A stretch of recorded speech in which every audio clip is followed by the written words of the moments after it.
Bienvenido a la Casa Apostólica del Pacto, una casa de restauración para el corazón.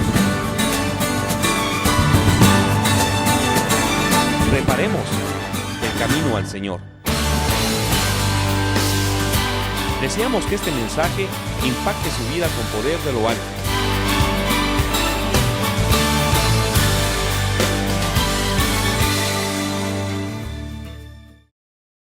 Todo tiene un propósito. Créanme, mis amados, y delante de ustedes con todo temor y temblor les digo, no me atrevería a traer palabra que el Señor no me la dé.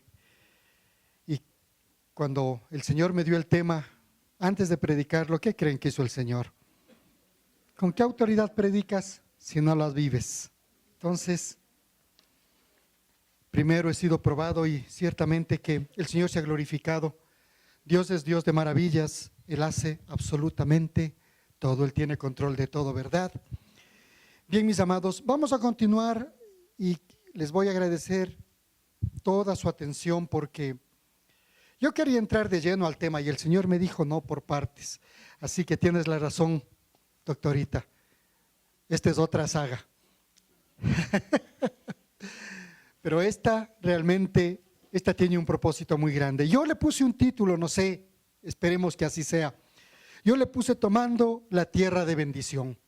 Porque las pruebas, mis amados, no están por estar. Las pruebas tienen un propósito y obviamente las pruebas nos llevan a ese Canaán. Recuerdan ustedes, el Señor le había dado a Abraham 3 promesas, ¿no es cierto? Le daría una, ¿recuerdan? Una heredad. ¿Qué más le iba a dar? Una descendencia y una bendición para todas las naciones. Ese era el pacto, esa era la promesa que el Señor le hizo. Entonces, definitivamente, le estaba preguntando al Padre, y ahora Padre, ¿por dónde vamos? Y me dice, no, vamos a ir por donde nos toca. Así que le he puesto por título a este tema, tomando la tierra de bendición.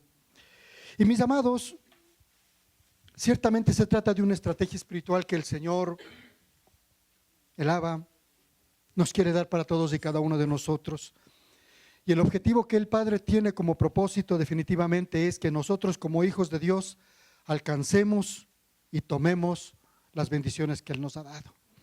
Y obviamente al decir esto tenemos que considerar de que hay muchas veces situaciones o circunstancias en las cuales nosotros tenemos que actuar, pero en las otras, como dice su palabra, estad quietos y conoced que yo soy Dios. Entonces vamos a hacer un análisis bastante profundo. Amados, hay una ilustración en el Antiguo Testamento y les digo que realmente este estudio de introducción no es mío, yo le he extraído de algunos libros, de algunos autores y lo que he tratado es de compendiarle porque prácticamente es un estudio bastantísimo largo, pero he tratado de hacerlo lo más pequeño posible con el propósito de que podamos poner fundamento a lo que vamos a tener para este tiempo. Y es así, amados, que hay una ilustración, como les decía, en el Antiguo Testamento que nos ayuda a comprender el significado espiritual de lo que vamos a ver en este día.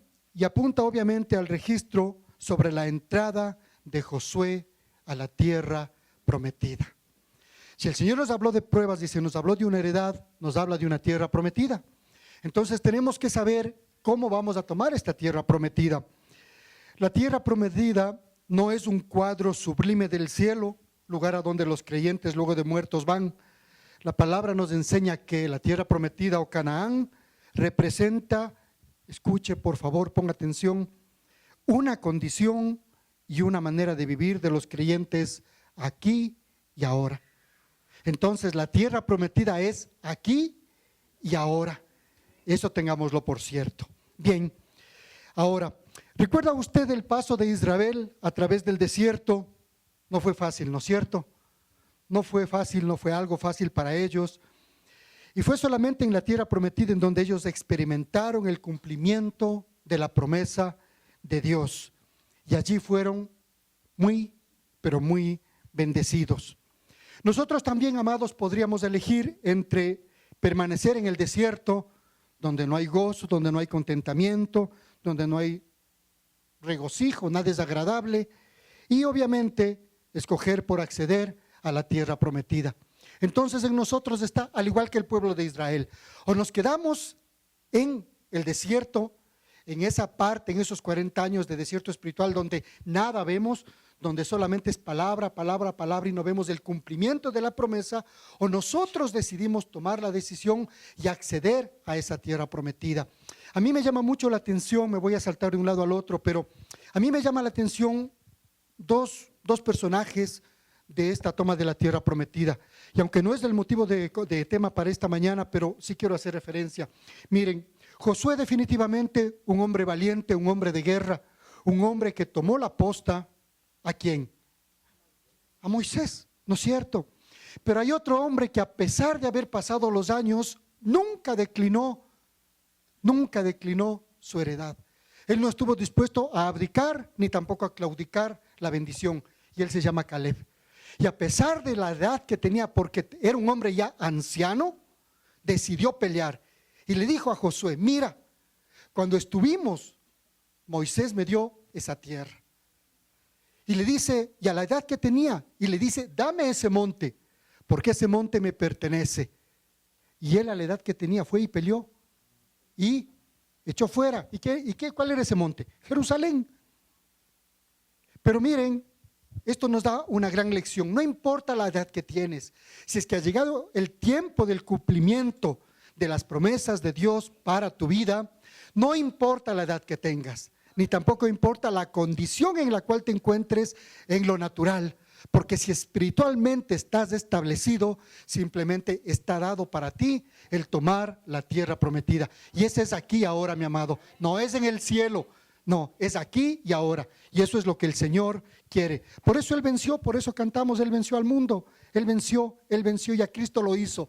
Sino que nosotros no hemos tomado esa parte de legalidad, como hemos visto ya en días anteriores, ese poder legal para representarlo. Y como no entendemos lo que significa ese poder legal de representación, entonces seguimos obviamente muchas veces con un pie en la tierra prometida y un pie ¿en dónde? En el desierto. Entonces estamos aquí y allá, como en la mitad del mundo, un pie en el norte y un pie en el sur. Pero el Señor no quiere eso. El Señor quiere que nuestro norte sea Él, y hacia Él tenemos que dirigirnos. Ahora bien, cuando Josué entró a Canaán, quiero decirles, mis amados, que no recibió la tierra prometida en bandeja de plata. Y es allí donde tenemos que centrarnos, porque si es que la palabra de Dios está escrita, obviamente tiene un propósito. Y habían 3 enemigos delante de él al cual él tenía que vencer. Y hasta que no les venció, él no pudo tomar toda la tierra conquistada. Escúcheme, hasta que él no venció a esos 3 enemigos, no pudo tomar toda la tierra, no pudo acceder a toda la tierra que había conquistado. Hoy en día, mis amados, nosotros somos también bendecidos. Así como el pueblo de Israel fue bendecido cuando entró a la tierra de Canaán, nosotros también somos bendecidos con toda clase de bendiciones, y eso lo dice la palabra. No solamente en lo espiritual, sino también en lo material, en lo físico, en lo natural. Y si no estamos gustando, si no estamos deleitándonos, si no estamos siendo parte de esas bendiciones, si no estamos viviendo, no estamos percibiendo las bendiciones que Dios tiene para nosotros, entonces definitivamente, mis amados, nos corresponde salir a batallar y pelear por nuestra heredad. Si es que no hemos alcanzado las bendiciones que el Señor nos ha dicho, si nosotros hemos permanecido, si hemos estado plantados firmes, como dice su palabra, luchando esperanza contra esperanza, y aún no hemos alcanzado, quiere decir que todavía hay algunos enemigos a los cuales tenemos que vencer. En otras palabras, tenemos una batalla por delante, y eso simplemente es algo que no podemos nosotros hacernos a un lado. Ahora la pregunta sería, mis amados, ¿batalla contra quién? ¿Contra nuestros vecinos? ¿Los del norte, los del sur? No, mis amados. La palabra nos revela que el cristiano, para conquistar la tierra prometida, tiene 3 enemigos a vencer. Y esos son el mundo, la carne y el demonio. Estos son los tres enemigos los cuales el cristiano, el Hijo de Dios, tiene que vencer definitivamente.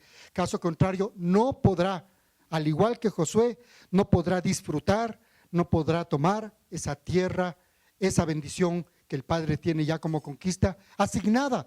Porque no es que nosotros vamos a tomarla, eso ya está asignada, pero tenemos nosotros que, tenemos que posicionarnos en ella y vivirlo. Entonces,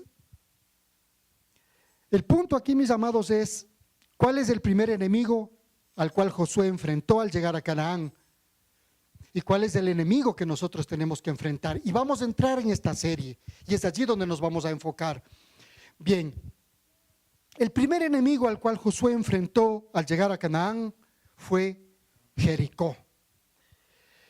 Y Jericó no es otra cosa sino sinónimo del mundo. ¿Y por qué digo esto, mis amados? Porque si usted lee, por ejemplo, cuando entró Josué, ¿no?, en el libro de Josué mismo, los versículos 5 aproximadamente hasta el 10, usted va a encontrar que estas tres batallas que él tuvo que pelear fueron cruciales. Y cada una de ellas no solo que dicen los expertos, los estudiosos bíblicos que representan, sino que definitivamente encontramos. Jericó era una ciudad totalmente amurallada. Los que hemos estudiado, los que hemos leído, podemos dar fe de eso. ¿Por qué? Porque dice, y aún los vestigios arqueológicos hablan de quién o de qué era Jericó y quién vivía, justamente por la evidencia que encuentran arqueológicamente hablando. Ahora bien, para nosotros, ¿qué es el mundo?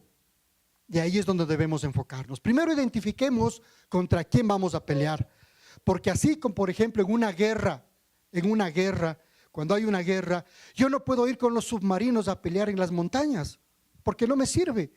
Como tampoco puedo llevar aviones al mar, porque al momento que pierde autonomía, si es que no tienen los portaaviones y no tienen combustible, se van a caer. Entonces, en cada momento, en cada etapa de una guerra, es decir, en cada batalla de una guerra, nosotros tenemos que aprender a identificar al enemigo y utilizar las armas espirituales que el Señor ya nos ha dado. Porque el Señor ya nos ha dado, mis amados. Tenemos el poder de conquista y eso es lo que nosotros tenemos que tener, por cierto, no solamente en nuestra mente, sino también en nuestro corazón. Ahora bien, el mundo para nosotros, ¿quién es? El mundo es el entorno, lo que tú y yo vemos, lo que tú y yo vivimos todo el tiempo. La moda, la educación, la tecnología. En otras palabras, mundo es todo aquello que rige al hombre aquí en lo natural. Dicho en dos palabras, el mundo viene a ser cultura y pensamiento. Y de esto ya nos enseñó nuestro amado Carlos Soto, ¿no es cierto?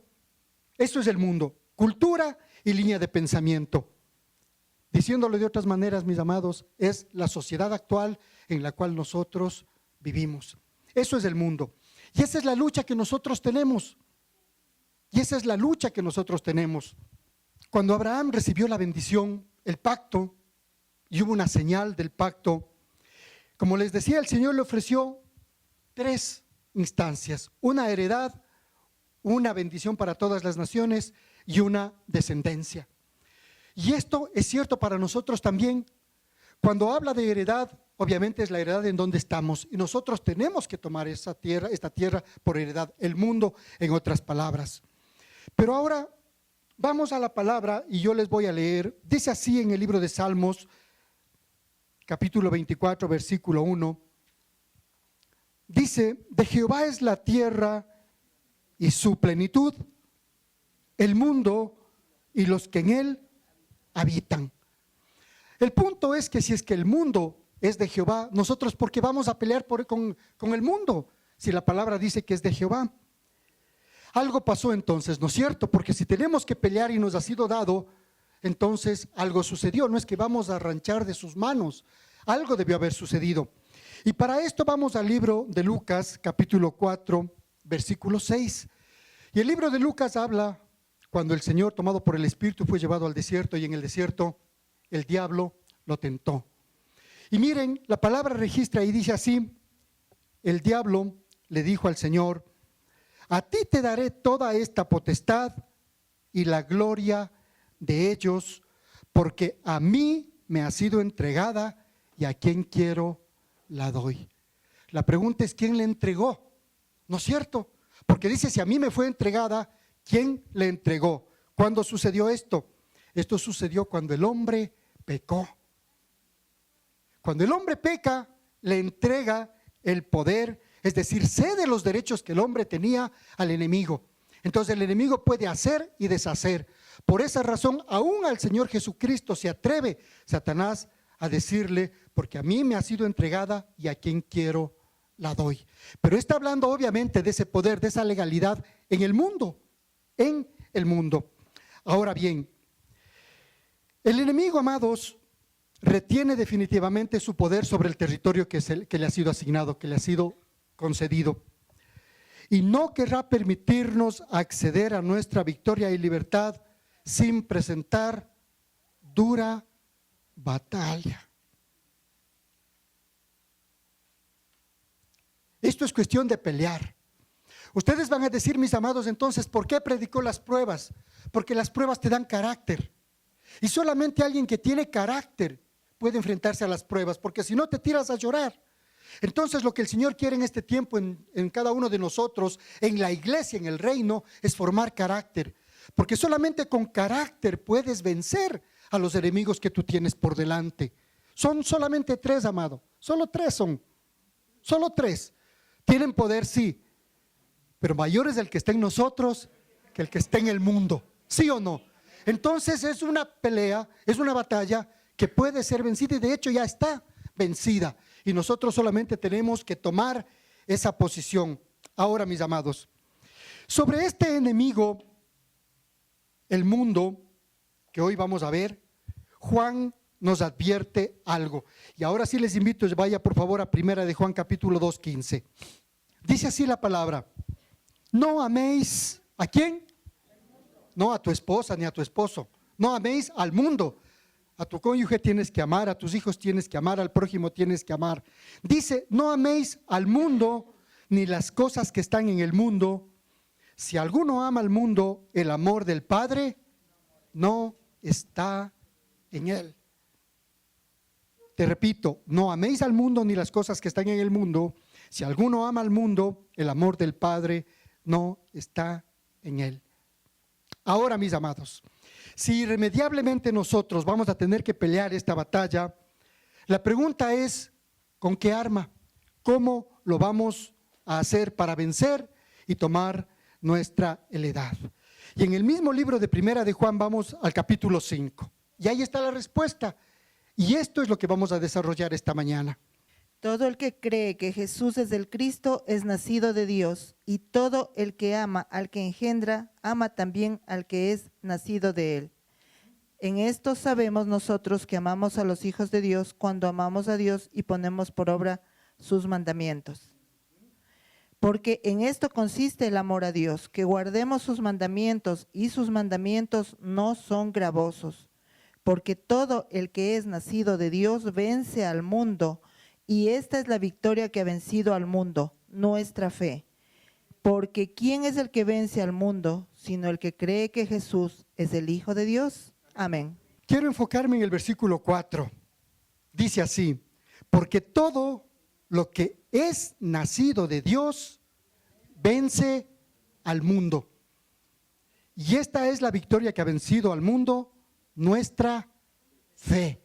Entonces aquí ya tenemos el arma para vencer al mundo. ¿Cuál es? La fe, nuestra fe. Les voy a leer la versión que encontré el día de ayer. Dice así, mire, cada persona que Dios ha engendrado conquista las formas del mundo. El poder conquistador que trae el mundo de rodillas es nuestra fe. Te leo la segunda parte. O todo, cada persona que Dios ha engendrado conquista las formas del mundo. La segunda parte, el poder conquistador que trae el mundo de rodillas es nuestra fe. ¿Nuestra fe en quién, mis amados? En el Hijo de Dios. Todo lo que es nacido de Dios vence al mundo. Eso quiere decir que si tú y yo hemos nacido de Dios, hemos nacido de nuevo, hemos nacido, como dice la palabra, del agua y del Espíritu, nosotros podemos vencer al mundo. En segundo lugar, ¿cuál es la victoria que ha vencido al mundo? Nuestra fe, la fe en el Señor Jesucristo, aquella fe que nos salva, aquella fe que nos guarda. Ahora, la victoria contra el mundo no se logra luchando cuerpo a cuerpo. La victoria para vencer al mundo comienza en ti mismo. ¿Por qué, mi amado? Porque no es por obra. Tenemos que tener fe y ejercer esa fe. En otras palabras, dice la palabra en el libro de Romanos 10:17, así que la fe es por el oír y el oír por la palabra de Dios. Entonces, si es que nosotros no leemos Biblia, si es que nosotros no meditamos en la palabra, si vengo al culto y no traigo la Biblia, ¿y dónde estará hablando el pastor? Obviamente llego a la casa y me olvido. Entonces, lo importante es leer Biblia, meditar Biblia, vivir la palabra. Por eso dice, es necesario tener fe y ejercer esa fe. Ahora, puesto los cimientos, vamos a ver el área espiritual que el Señor le instruyó a Josué. Y vamos a utilizar la vida de Josué para que podamos nosotros ver lo que el Señor tiene para nosotros. Bien, libro de Josué, capítulo 6, versículo del 1 al 5. Dice así la palabra: pero Jericó estaba muy bien cerrada a causa de los hijos de Israel, nadie salía ni entraba. Recuerden que antes a esto, Josué, el pueblo y Josué tuvieron una experiencia realmente que solamente puede hacerlo el Señor. ¿Qué es lo que hizo? Dice la palabra que partió el río Jordán en dos. Entonces, no es que se secó el río Jordán, sino que se partió. Y dice que las aguas quedaron amontonadas allá arriba, o sea, se amontonaron como en un dique, y lo que continuaba simplemente bajó. Y dice que el pueblo pasó en seco. Y obviamente mucha de la gente de Jericó vio esto, presenció esto. Y obviamente avisaron a los reyes, al rey en Jericó. ¿Y qué es lo que hicieron? Se resguardaron, se amurallaron. Exactamente. Dicho esto, mis amados, entonces, si Jericó es sinónimo del mundo, el mundo está perfectamente amurallado. Aparentemente ante nuestros ojos es infranqueable, es imposible. Si no, solamente pongamos un ejemplo. Te dicen que tienes que celebrar y tienes que hacer y que tienes que disfrazarte en esta temporada, al menos en estas fiestas. Ese es el mundo. ¿Cómo vas a vencer si no tienes fe? Te haces a la corriente del mundo. ¿Por qué razón? Porque el mundo está totalmente amurallado. Pero nuestra fe es la que tiene que vencer al mundo, porque tú tienes autoridad.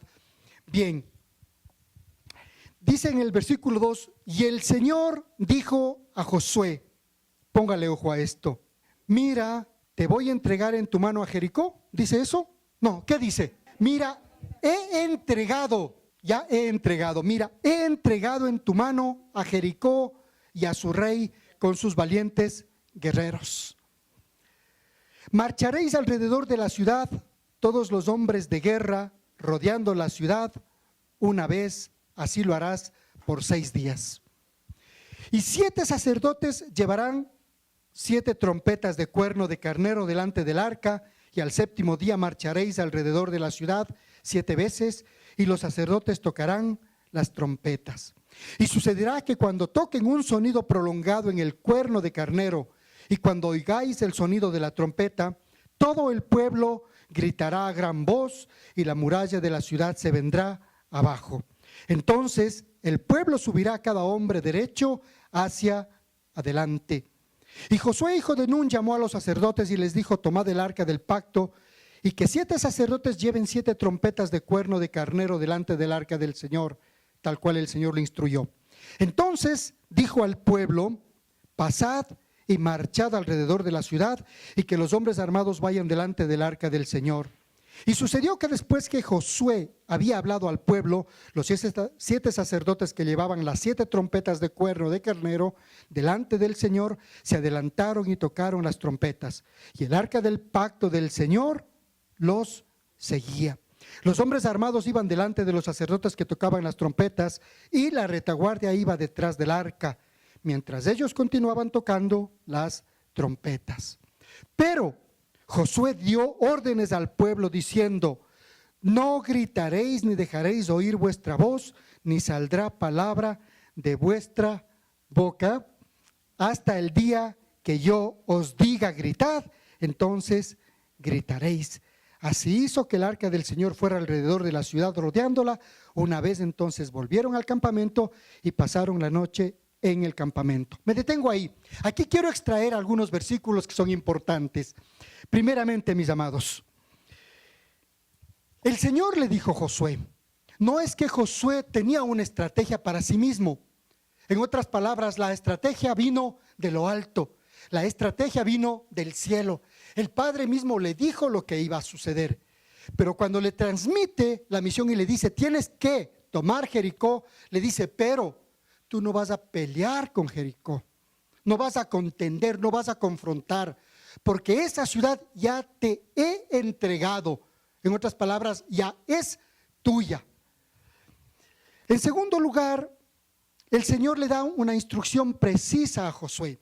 Y aquí vamos a analizar cada una de las figuras, lo que significan.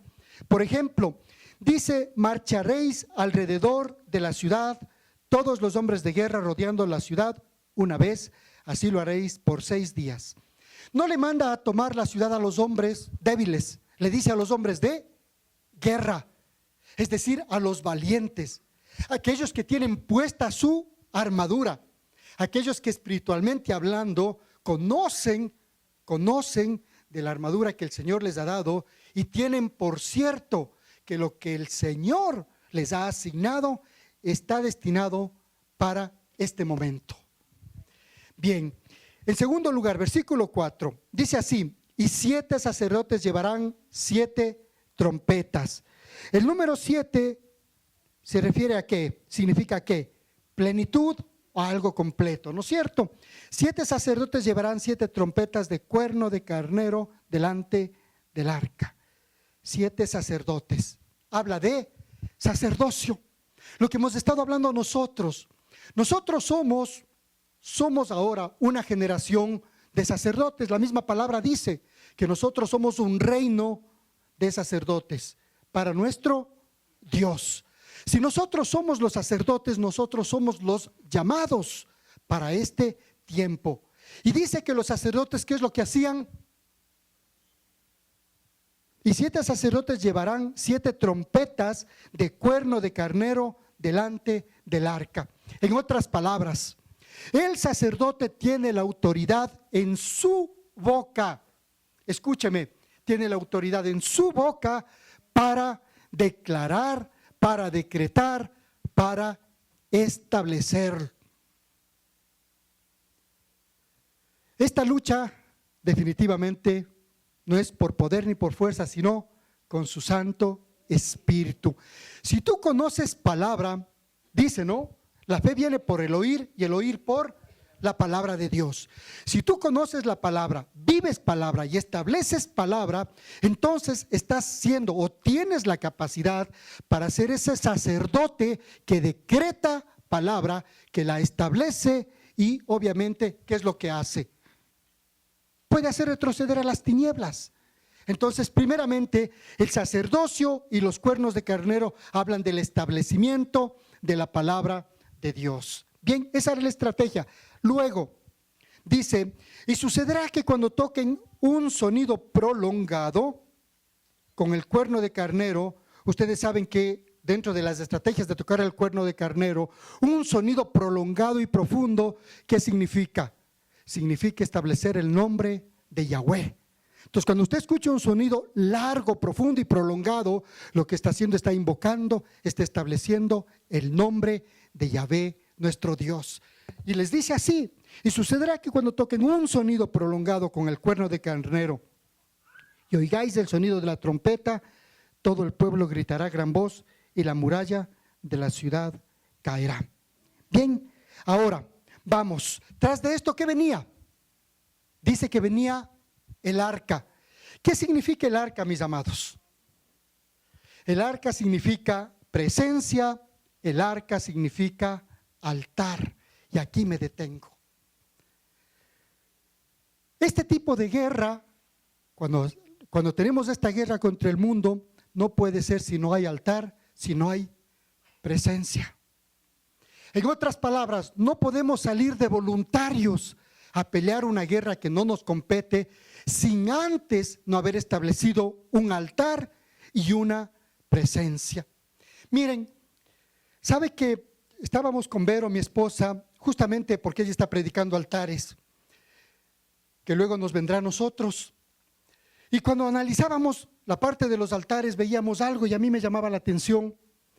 Abraham fue un hombre de altar. Y ustedes van a ver que tras cada prueba, ¿qué estableció él? Un altar. Y tras cada altar, ¿qué se reveló? Un hombre de Dios. Se reveló como el Jireh, como el Roí, como el proveedor, como el Shaddai, como el Adonai. De la misma manera, nosotros cuando establecemos altares, el Señor se revela. Y su presencia, ¿qué puedo decir? Pues su imagen viene a nosotros y nos da la estrategia que necesitamos. Ahora, piense usted en Caín y en Abel. ¿Usted cree que Adán y Eva no les enseñaron a sus hijos a levantar altares? Sí, ellos sabían, pero no era un altar a la manera del mundo. Recuerden ustedes que Adán y Eva estaban en la presencia misma de Dios y antes de caer ellos sabían lo que era levantar un altar espiritualmente hablando. Pero ¿qué es lo que hizo Caín y Abel? El Señor estableció una manera, ¿no? Una manera de altar y Abel lo levantó. Y ese es altar en lo espiritual porque es ordenado por Dios. Pero sin embargo Caín levantó un altar, ¿en qué? En la carne. Y cuando le mató Caín a Abel, no le mató a su hermano. Lo que él quería es destruir el altar que su hermano hizo. De la misma manera, el mundo querrá derribar tus altares. El mundo querrá derribar tus altares. Y tú tienes que estar atento a la estrategia que el mundo tiene. Por esa razón, lo importante de antes de ir a la guerra contra el mundo, tú tienes primeramente que levantar altar a través de la presencia. Ahora, ¿cómo levantas altares? Dice la misma palabra, el apóstol Pablo dice que nosotros somos piedras vivas y que nosotros levantamos, edificamos el altar. El fuego desciende ¿de dónde? De lo alto. Y nosotros lo único que hacemos es avivar ese fuego. Pero el fuego tiene que descender de lo alto. Es decir, la presencia viene de lo alto y nosotros nos establecemos. Solamente estando con la presencia, teniendo la presencia, viviendo en la presencia, conociéndola, a través obviamente de estudiar, de leer la palabra, es que nosotros podemos entonces enfrentarnos al mundo. Les digo, mis amados, el mayor, por decir defecto, o el mayor problema que tiene la iglesia es definitivamente que no conoce palabra. Lamentablemente les digo, nos limitamos a ir el domingo y escuchar la prédica del pastor y tomarlo como doctrina. No es doctrina, mis amados. Yo lo que hago simplemente es dar el alimento y lo pongo delante de usted. Y usted tiene que procesarla. Usted tiene que procesarla. Yo no puedo masticar por usted para que usted trague. Hasta suena grosero. Usted tiene que tomar la palabra, usted tiene que procesarla y usted mismo tiene que digerirla. Porque caso contrario, entonces la lucha que usted tiene con el mundo, simplemente, ¿qué va a suceder? Entonces resulta de que cuando usted lucha contra el mundo, no hay problema. Levanta bandera, conoce bandera, proclama, pero cuando le toque pelear contra la carne, ¿qué? Cuando se trate de carácter. Si usted no tiene palabra, usted no tiene fe. Y si usted no tiene fe, no puede vencer al mundo. Porque dice la palabra que la fe es la que vence al mundo.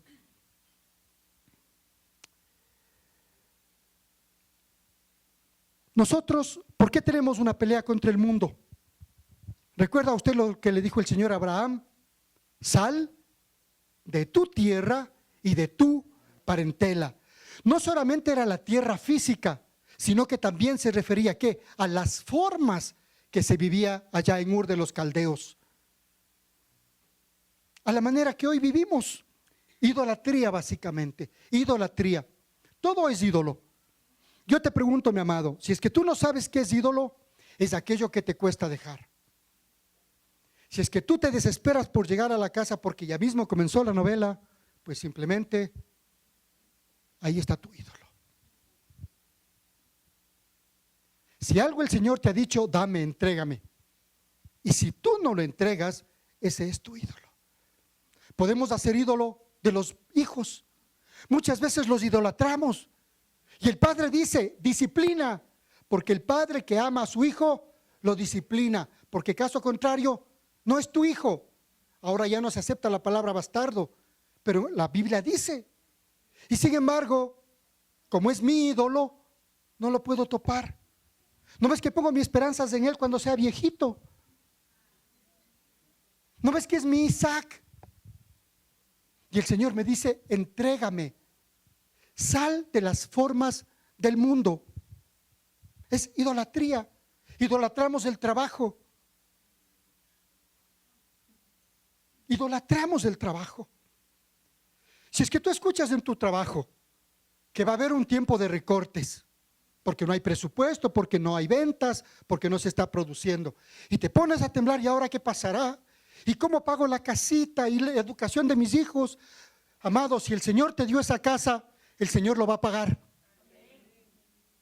Si el Señor dijo que le pongas en la universidad que tu hijo está y es una universidad pagada, el Señor va a pagarlo. Pero si es que tú hiciste las cosas a tu manera, conforme el mundo es, no espere que el Señor venga y pague por usted. Te voy a decir algo. Yo recuerdo un pastor que cuando dijo esta palabra a mí realmente me llegó profundo y por eso lo tengo tan grabado. Este pastor decía, ¿no ves que Dios, el Señor, no es alcahuete? Y cuando me dijo esta palabra yo realmente entendí el celo que tenemos que tener con nuestra vida misma, porque nosotros somos ese altar, porque nuestra vida da gloria a su nombre. Entonces lo que nosotros vivimos en el mundo es lo que el mundo ve en nosotros. Pero si nosotros tenemos una vida el domingo, o el sábado, o el viernes, o el miércoles en la noche, y soy otra cosa en mi casa, soy otra cosa en el trabajo, entonces, amados, no estoy dando testimonio de mi fe. Aunque suene duro, pero es necesario en este tiempo establecerlo, amados. Porque entonces, ¿dónde está la diferencia? ¿Dónde está la diferencia? El mundo ahora dice la unidad de religiones, sincretismo religioso. Como diría en el mundo, todo camino lleva.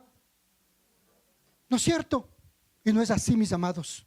No es así. El mundo, como les digo, el mundo es como Jericó, una ciudad que está totalmente amurallada, está totalmente cercada. Por eso nuestra lucha contra el mundo no puede ser con estrategia humana, tiene que ser a través de nuestra fe, porque solamente a través de nuestra fe nosotros lo vamos a lograr. ¿Qué significa, mis amados? También altar. Tú puedes levantar un altar de alabanza, tú puedes levantar un altar de adoración, puedes levantar altar de intercesión. Cuando tú lees la palabra, estás levantando altar, porque lo que estás haciendo es permitiendo que la presencia del Señor mismo descienda para que el Señor te cubra. Su Shekinah te cubra, su misma presencia esté sobre ti. Entonces, por eso la necesidad. Dice el salmista, bajo las sombras del Altísimo estoy refugiado, me cubro, me protejo.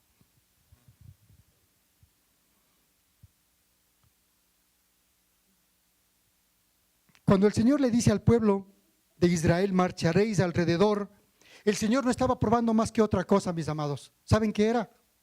Obediencia. Ustedes no creen, pónganse a pensar, usted no cree que si es que ven una ciudad amurallada y su comandante le dice, date una vueltita alrededor porque va a ser tuya. ¿Cómo? Si tienen torres, las puertas están totalmente resguardadas. El ejército no estaba afuera peleando, estaba adentro esperando que ellos entren, porque tal era el temor que ya había en ellos que se enclaustraron. Pero les dice, Andy, date una vuelta. Entonces el Señor lo único que estaba probando es obediencia. La pregunta es, ¿por qué creen que Josué dio órdenes al pueblo diciendo, no gritaréis, ni dejaréis oír vuestra voz, ni saldrá palabra de vuestra boca hasta el día que yo os diga? ¿Por qué creen? Lamentablemente, mis amados, nosotros como cristianos, porque estamos formando carácter, tengo que decirles, cuando tenemos lucha contra el mundo, en la primera batalla, nosotros ya cantamos victoria, pero no nos damos cuenta que estamos en una guerra. Cuando Josué, como líder, les dice que no abran su boca, es eso, no abran su boca. Miren, les voy a dar un testimonio del cual somos testigos, ¿no, David? Cuando estuvimos en Sangolquí en los inicios, el Señor nos mandó a levantar muros, ¿no? Y luego de levantar muros, nos mandó a levantar antemuros. Y nosotros obedientes, nosotros no sabíamos ni siquiera el lugar. Con decirles, mis amados, de que si yo en mi vida, yo fui a los 50 años creo, a Sangolquí, pero si a Sangolquí había ido 3 veces, no había ido más. Ni siquiera conocía a Sangolquí. Y nos clavamos en oración para pedirle al Señor que nos diga dónde tenemos que poner esos hitos. Y así fue cuando establecimos los muros, y así fue cuando establecimos los antemuros. Pero luego de haber establecido el muro y el antemuro, el Señor dice, ahora tienes que salir a rodear la ciudad 7 veces, igualito. ¿Y saben cuál fue la estrategia? Y en silencio. ¿Y saben lo que sucedió? Nosotros salíamos a las 5 de la mañana. Y a las 5 de la mañana nos cruzábamos con procesiones, con manifestaciones, con cosas. Nos preguntaban y de qué congregación somos y qué de iglesia somos y a cuál virgencita pertenecemos. Créanme, ¿sí o no? Y nosotros, ¿y saben lo que dicen? Mudos mismos son, por causa de una orden. Hubo hermanas que inclusive a lo que caminaban encontraban monedas y cogieron, y el Señor les redarguía, devuelve, porque no vas a coger las cosas del mundo. ¿Saben cómo se establece un propósito? En obediencia. Solo en obediencia. Aunque a ti no te parezca, el pastor está loco. Ojalá ya regrese la Marcita. No, mi amado, mientras no aprendas la lección no voy a bajarme de aquí. Y si la Marcita viene, le voy a sentar ahí que me escuche y después que ella me predique a mí. De verdad, Josué no era Dios, pero era un instrumento de Dios. Y si el Señor trae palabra y te dice, es porque esa es nuestra lucha. Yo te pregunto, ¿qué vas a hacer cuando en tu trabajo, tu oficina, digan que van a celebrar la cena navideña? Te pregunto nomás, no te digo qué vas a hacer, solo te pregunto. O cuando a tu hijo le digan que tienen que disfrazarse de rey mago, ¿qué le vas a dejar? Ese es el mundo, mi amado. Entonces la pregunta es, ¿cómo vas a vencer? Cuando te dicen que en las fiestas de Quito hay que beber, hay que esto, hay que este otro, que los toros, eso es mundo. Cuando te dicen que cuando vas a conseguir un trabajo tienes que llevar tu carpeta y por si acaso en el bolsillo a la mano, porque a lo mejor, aunque digan que no, eso es mundo. Eso es mundo. Cuando vas a un parqueadero público y el guardador, el cuidador de los autos se pone como que fuera tu gerente y tu jefe, pues quiero decirte, si es tu jefe y tu gerente, porque se le ha asignado una posición. Es carácter. No es cuestión solamente de levantar las manos, es carácter. Solo Rahab la ramera y todos los que están en su casa vivirán, porque ella escondió a los mensajeros, espías que enviamos. Pero en cuanto a vosotros, escucha, amado, pero en cuanto a vosotros, reino, casa apostólica del pacto, guardaos ciertamente de las cosas dedicadas al anatema, no sea que las codiciéis y tomando de las cosas del anatema, hagáis maldito el campamento de Israel y traigáis desgracia sobre él. Mas toda la plata y el oro y los utensilios de bronce y de hierro están consagrados al Señor, entrarán en el tesoro del Señor. Entonces el pueblo gritó y los sacerdotes tocaron las trompetas. Y sucedió que cuando el pueblo oyó el sonido de la trompeta, el pueblo gritó a gran voz y la muralla se vino abajo. Y el pueblo subió a la ciudad, cada hombre derecho hacia adelante, conforme el Señor lo había dicho, y tomaron la ciudad. Versículo 21. Y destruyeron por completo a filo de espada todo lo que había en la ciudad.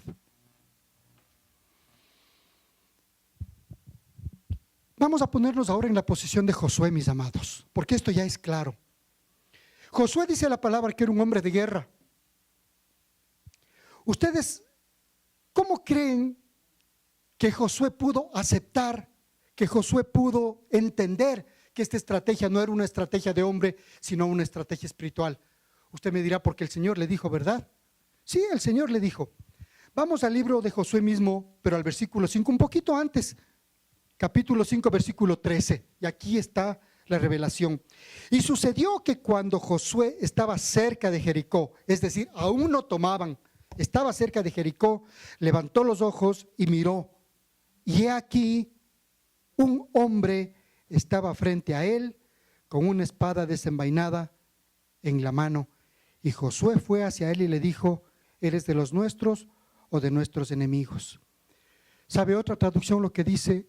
¿Y a ti quién te dio la orden de desenvainarse? Aquí yo soy el comandante.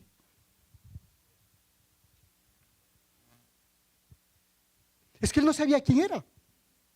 Aún no sabía, uno se le reveló, simplemente vio a un hombre que tenía la espada desenvainada. Y él le dice un ratito, aquí yo soy el pastor, aquí yo soy el líder. Perdóname, aquí yo soy papá. Aquí se hace lo que yo ordeno, aunque yo no viva. ¿Sí me entiende, verdad? Y él respondió, no, más bien yo vengo ahora como capitán del ejército del Señor. Y Josué se postró en tierra. ¡Qué susto! Esto es una prefigura de Cristo. Dice de Cristo.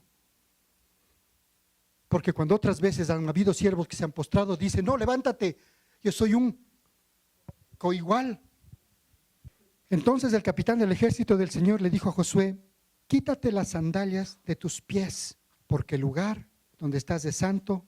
Y así lo dijo Josué, quítate las sandalias de tus pies.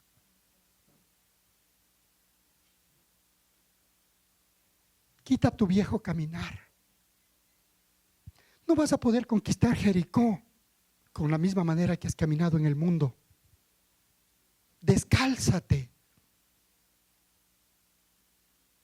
Porque grande bendición es la que tengo para contigo.